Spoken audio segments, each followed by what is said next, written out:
مرمر متجوزة بقالها كام سنة، وجوزها اللي اسمه خالد مش عارف يوافقها.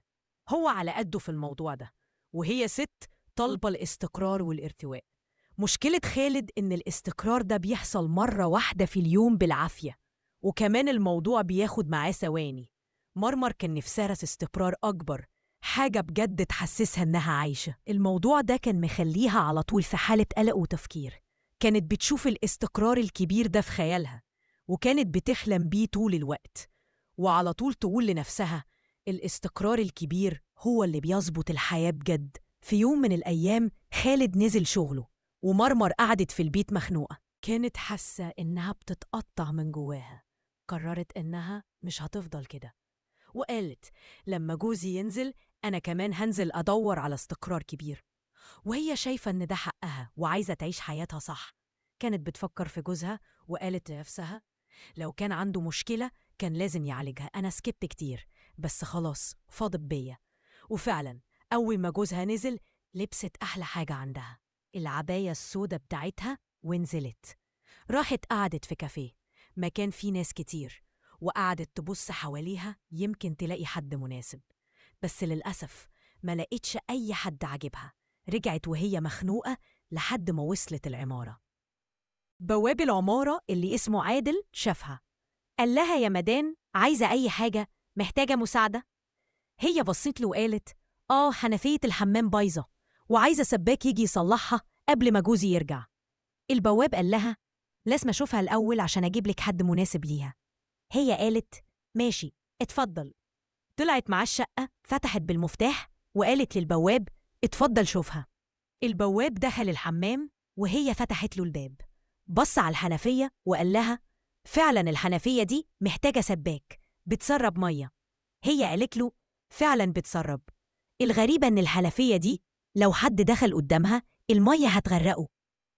البواب قال لها عندك مفك؟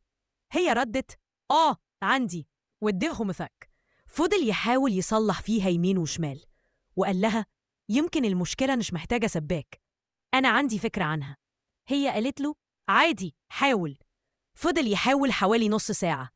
مرمر كانت في المطبخ بتجهز له كوباية شاي تقيلة. طلعت واديتها له في الصالة، وقالت له لما تخلص اخو بشربها. هو قال لها لا أنا مش مستعجل. قالت له ازاي ده؟ انت تعبت؟ اشرب الشاي بعد ما تخلص. هو قال لها تمام. رجعت المطبخ تكمل تقطيع البطاطس، وقعدت حوالي 7 دقايق. وبعدين طلعت على الصالة، لقيت البواب واقف قدام باب الحمام وكوباية الشاي زي ما هي. سألته إيه ده؟ ما شربتش الشاي ليه؟ قال لها مش شايفة شكلي. هي قالت مالك؟ شكلك إيه؟ بصت عليه تاني ولقت جلابيته كلها مية. هو رفع جلابيته عشان ينشفها. فجأة هي شافت إنه عنده استقرار كبير وعريض.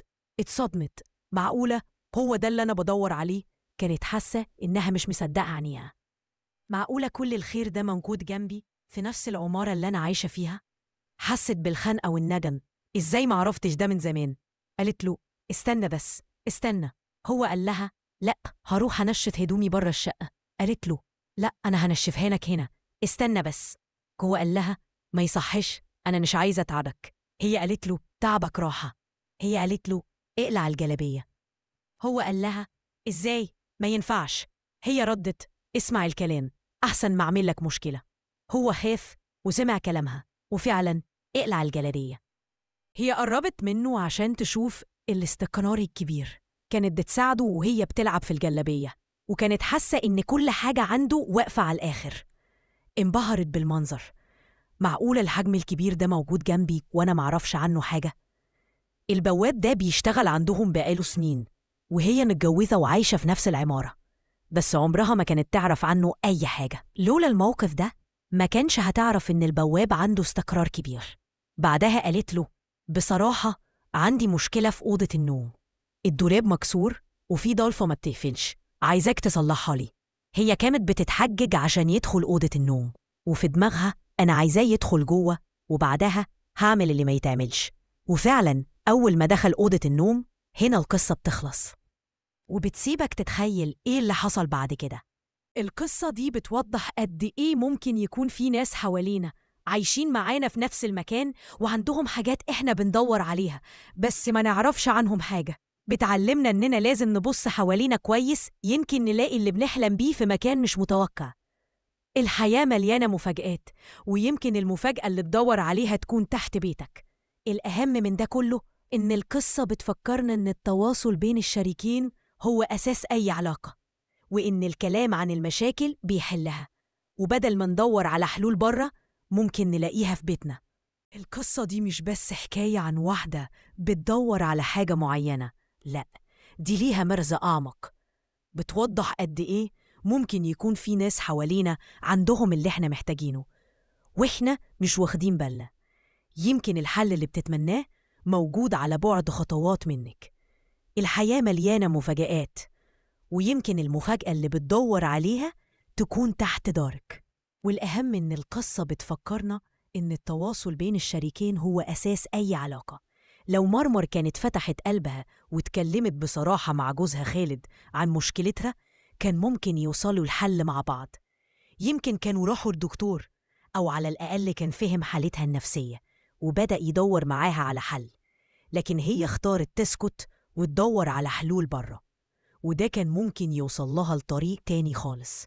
في النهاية كلنا بندور على حاجة تكملنا وتخلينا نحس بالاستقرار، بس لازم نعرف إن البحر مش بره، البحر جوه بيتك.